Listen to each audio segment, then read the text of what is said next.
Hi, I'm Olivia Carter. I'm 25, fresh out of college with an art degree, and sitting on a trust fund that could make most people's heads spin. But here's the twist. I've got big dreams of making it as an artist on my own terms. No handouts, no shortcuts. Just me, my brushes, and a whole lot of determination. Life was looking pretty sweet when I moved in with my fiancé, Mark, into this fancy suburban neighborhood where every house looked straight out of a magazine. One day, Mark was practically bouncing with excitement. "Babe, you've got to meet my mom," he said, grinning. "She's dying to get to know you better." I had no idea that meeting would be the start of something I couldn't have seen coming. Enter Evelyn, my future mother-in-law.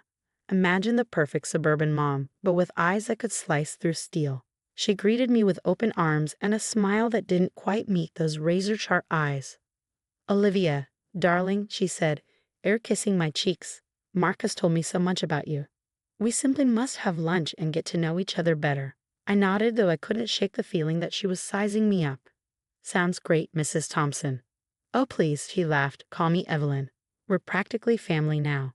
In the weeks that followed, Evelyn was everywhere, dropping by unannounced, calling at all hours, always with that same plastic smile and endless questions. "So, Olivia," she'd say sweetly, "Mark mentioned you have quite the nest egg tucked away. How fortunate." I'd brush it off with a laugh. "Oh, just something for art school." But Evelyn wouldn't let it go. One day, during lunch at an overpriced cafe, she leaned in close. "You know, dear, in this family, we believe in sharing our blessings. Have you ever thought about how your fund could benefit us all?" I nearly choked on my avocado toast. "I'm sorry, what?"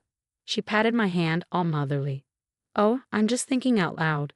But with Mark's business ventures and my charity work, we could really make that money work for us." Alarm bells went off in my head, but I pushed them aside. This was Mark's mom. Surely she couldn't be serious. Things came to a head one night when Mark dropped a bombshell. "Babe, I've been thinking," he began. "Why don't we open a joint account? Pool our resources." I froze.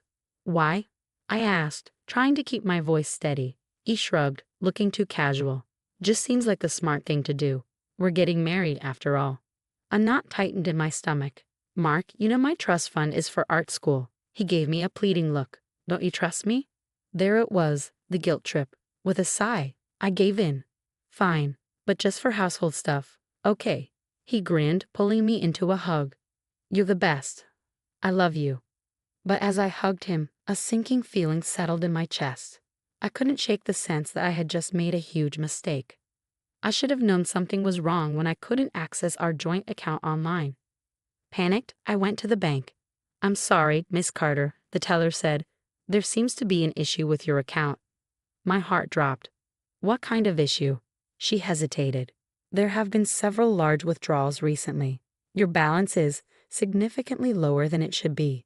"How much lower?" I asked, barely able to speak. When she showed me the number, I felt sick.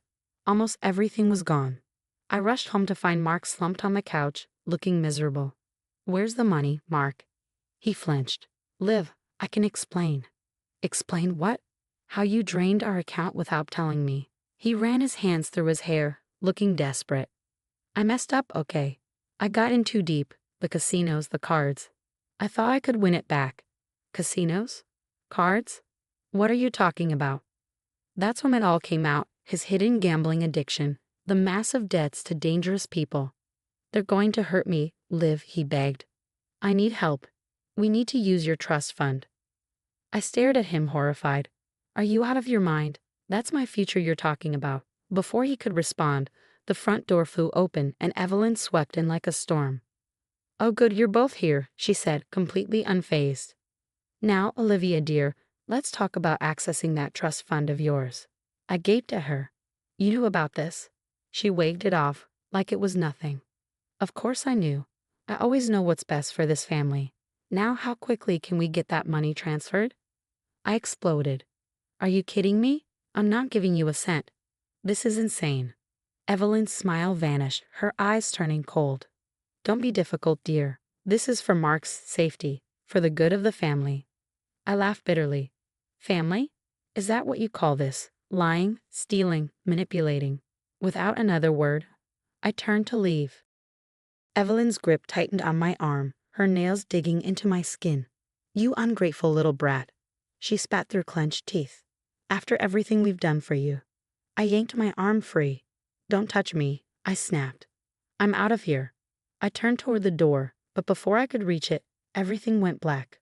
When I came to, the air was cold and damp, my head pounding. Darkness surrounded me. As my eyes adjusted, I realized where I was, the basement, and the door was locked. Panic surged through me as I pounded on the door, shouting, "Let me out." From the other side, Evelyn's voice came, eerily calm.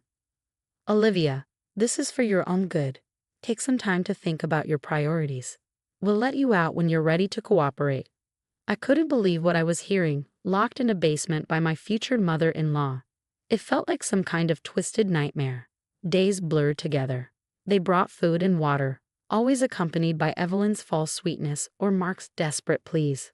Mark would come down, his face pale and drawn. "Liv, you don't understand," he'd say, his voice trembling. "These guys, they're serious. They'll kill me if I don't pay them." But no matter how much he begged or threatened, I stood my ground. There was no way I was giving them my trust fund. By the third day, I was losing it, cabin fever setting in fast. Then I remembered my phone. Zoe, my best friend from college. Years ago, we'd come up with this ridiculous emergency code. I just had to hope she'd remember it. When Mark came down again, I played my part. "Water," I croaked weakly. "Please." He hesitated but then nodded, starting to turn away. "Can I at least have my phone? To play some music?" To my surprise, he agreed. The moment I had the phone in my hand, I sent Zoe a text. Just 3 emojis. A house, a basement, and an SOS. I prayed she'd understand. Hours passed. Then suddenly, a commotion erupted upstairs. Shouting, heavy footsteps. "Police, open up." The basement door flew open and light flooded in, blinding me. Strong arms lifted me as officers carried me up and out of the basement. As I stumbled into the sunlight, I caught sight of Evelyn and Mark, both handcuffed, being led to police cars. The shock on their faces would have been satisfying if I wasn't so overwhelmed. Everything after that was a blur. Paramedics checking me over, police asking questions, my parents rushing to my side, tearful and shaken. "Oh, sweetie," my mom sobbed, hugging me tight. We were so worried. My dad's face was grim. "They won't get away with this, Olivia. I promise you that." At the hospital, a detective with kind eyes sat beside my bed. "Miss Carter, I know this is hard, but we need to understand what happened." I took a deep breath and told him everything. The manipulation, the joint account, their constant pressure for my trust fund. He listened carefully, then spoke softly. "I'm afraid this goes beyond just you. We've uncovered evidence of multiple victims." My heart sank. "Others? How many?" "More than a dozen so far. Young women, all with substantial assets. You're the first to escape." The weight of it crashed down on me. I wasn't alone, but that didn't bring much comfort. Weeks passed in a blur of statements, meetings with lawyers, and therapy sessions as I tried to piece my life back together. Trust, once shattered, felt impossible to rebuild. One afternoon, sitting in my therapist's office, I finally broke down. How could I have been so stupid? I sobbed.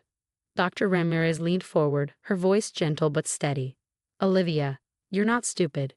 You were the victim of skilled manipulators, but you're also a survivor." "I want to fight back," I told my lawyer one day. "Not just for me, but for everyone they hurt." He nodded, a determined glint in his eyes. "We'll hit them where it hurts, through their assets, and we'll make sure they never do this to anyone else." As I left his office, a plan began to form in my mind. I caught a glimpse of myself in a window, and for the first time in months I saw a spark of the old Olivia.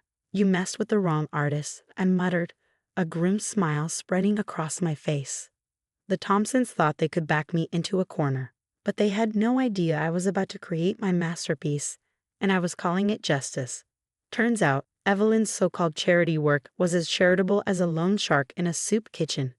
With the help of a badass financial investigator named Sam, we uncovered a web of fraud so intricate it made my head spin. "Look at this," Sam said one day, pointing at her computer screen. "Evelyn's been cooking the books for years. Fake donations, inflated expenses, the works." I leaned in, my artist's eye catching the patterns in the numbers. "It's like a twisted masterpiece of greed." Sam nodded grimly. And we're going to dismantle it, piece by piece. One afternoon, while grabbing coffee, my phone buzzed with a news alert. Local businessman arrested in connection with organized crime ring. There he was, my ex-fiancé, being led away in handcuffs. I should have felt satisfaction, but all I felt was a hollow ache. Guess those business ventures weren't so legit after all, huh, Mark? I muttered to my phone. But the real fireworks came when Evelyn's empire began to crumble. It was like watching a house of cards collapse in slow motion. First, her friends started distancing themselves. Then came the whispers and the pointed looks. Did you hear about Evelyn Thompson? I overheard someone saying at my favorite coffee shop. They say she's been stealing from her own charities. I sipped my latte, hiding a smirk. If only they knew. As satisfying as it was to see the Thompsons face justice, I knew I had to do more. They're victims. People like me needed help. That's how the Phoenix Foundation was born. At our first support group meeting, I looked around the room, seeing the pain and determination in each face. We're not victims anymore. I said, my voice stronger than I felt. We're survivors, and together we'll make sure no one else goes through what we did. The months flew by. Between managing the foundation and diving back into my art, I barely had time to breathe. But for the first time in ages, I felt free. Art school was everything I dreamed of and more. My painful experiences fueled my creativity in ways I never expected. My first gallery showing featured a series called Broken Trusts, abstract pieces that spoke of betrayal and resilience. This is powerful stuff, Olivia, my professor said, studying an intense piece. You've really found your voice. I nodded, thinking of how far I'd come. Sometimes you have to go through the fire to forge something beautiful. It was a lazy Sunday morning when I saw it. Curled up on my couch, scrolling through the news on my tablet, a headline caught my eye. Thompson family empire collapses, matriarch faces decades in prison. I read the article, emotions swirling in my chest. Evelyn had been sentenced to 20 years for fraud and embezzlement, and Mark was looking at 10 years for his connections to organized crime. Their assets were seized, their reputation in ruins. Part of me wanted to celebrate, to call up Zoe and pop champagne. But as I looked around my sunlit apartment at the half-finished canvas in a corner and the pile of thank you notes from Phoenix Foundation members, I realized something. I didn't need their downfall to validate my success. I had risen above their betrayal, created something meaningful, and found real, genuine connections. That was the sweetest revenge of all. Setting down my tablet, I picked up my paintbrush. A new piece was forming in my mind, not of broken trust or betrayal, but of hope and new beginnings. And that's the end of Olivia's journey, from betrayal to triumph. Now I have a question for you. If you were in Olivia's shoes, would you have pursued legal justice against your abusers or walked away to focus solely on your own healing? There's no right answer, but your choice says a lot about how you view forgiveness, justice, and personal growth. Drop your thoughts in the comments below.